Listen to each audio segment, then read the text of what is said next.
A reading from the first book of Kings.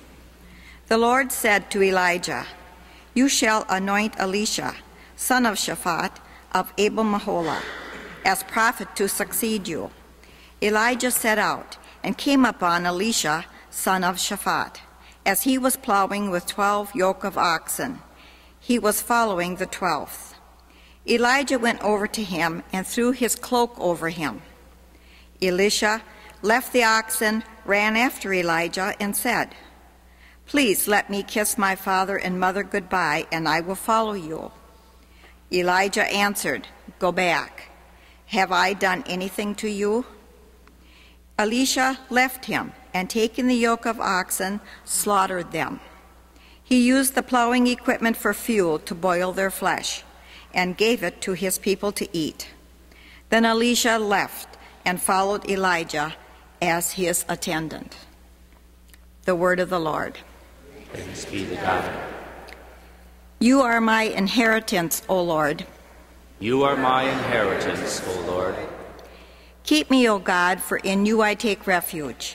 I say to the Lord, my Lord are you.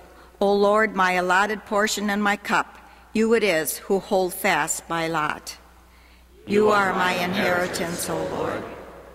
I bless the Lord who counsels me. Even in the night my heart exhorts me. I set the Lord ever before me. With him at my right hand I shall not be disturbed. You are my inheritance, O Lord. Therefore my heart is glad and my soul rejoices. My body too abides in confidence, because you will not abandon my soul to the netherworld, nor will you suffer your faithful one to undergo corruption. You are my inheritance, O Lord. You will show me the path to life, fullness of joys in your presence, the delights at your right hand forever. You are my inheritance, O Lord.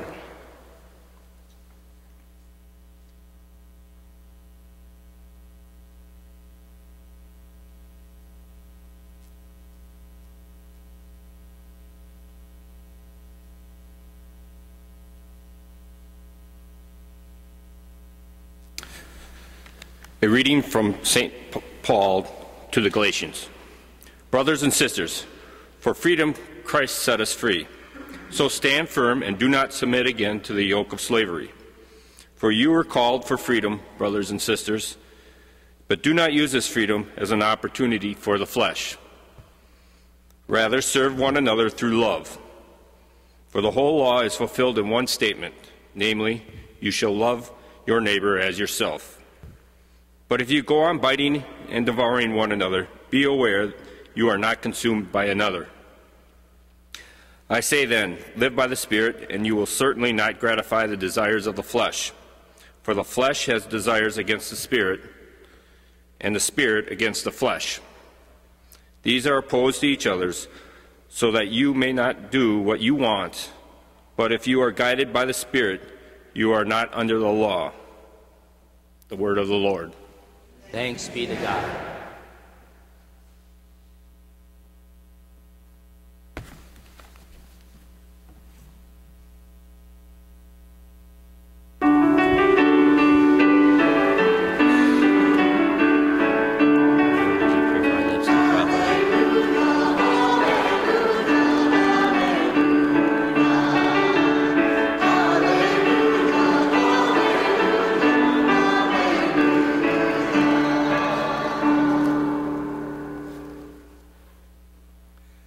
The Lord be with you.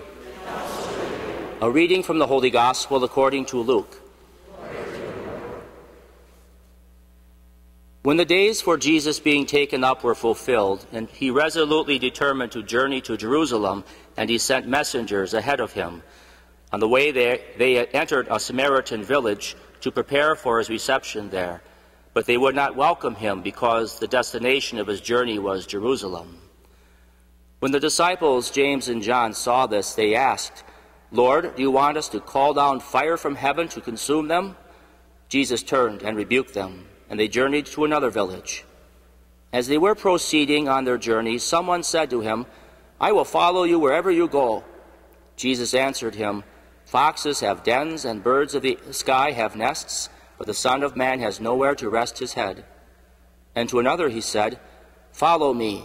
But he replied, Lord, let me go first and bury my father. But he answered him, Let the dead bury their dead. But you go and proclaim the kingdom of God. And another said, I will follow you, Lord, but first let me say farewell to my family at home. To him Jesus said, No one who sets a hand to the plow and looks to what was left behind is fit for the kingdom of God. The Gospel of the Lord.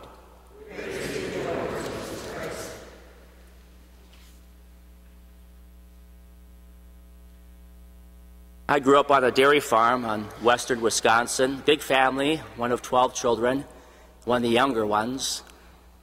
And so growing up on the farm, my job usually included things first like feeding the calves and then milking cows. My older brothers did most of the field work.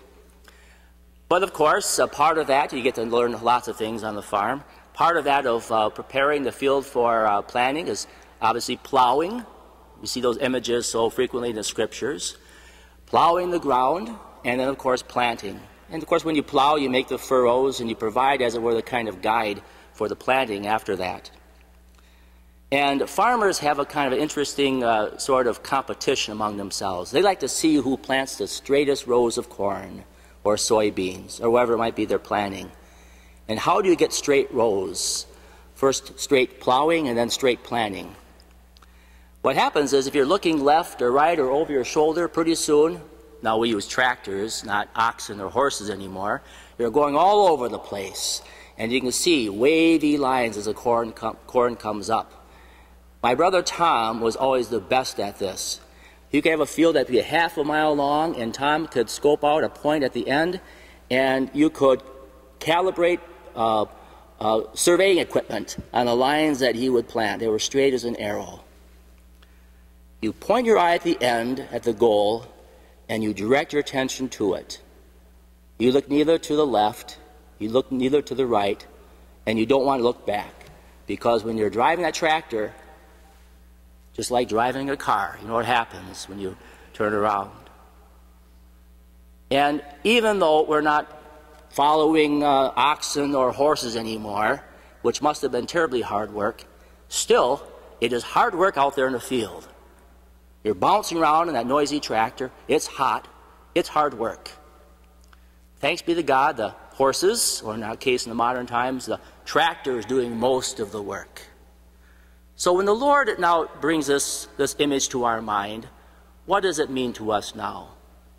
It means that we're not to be distracted by things that are on our left, on our right. And we ought not to be looking back all the time and seeing what we're leaving behind, but we look forward to Christ. We look straight forward to Christ. We put our hand to the plow, as it were, straight forward, look neither to the left or the right, nor behind us. We look straight forward to Christ, who is doing most of the work. But we keep our eyes forward, our eyes on the plow, and plow.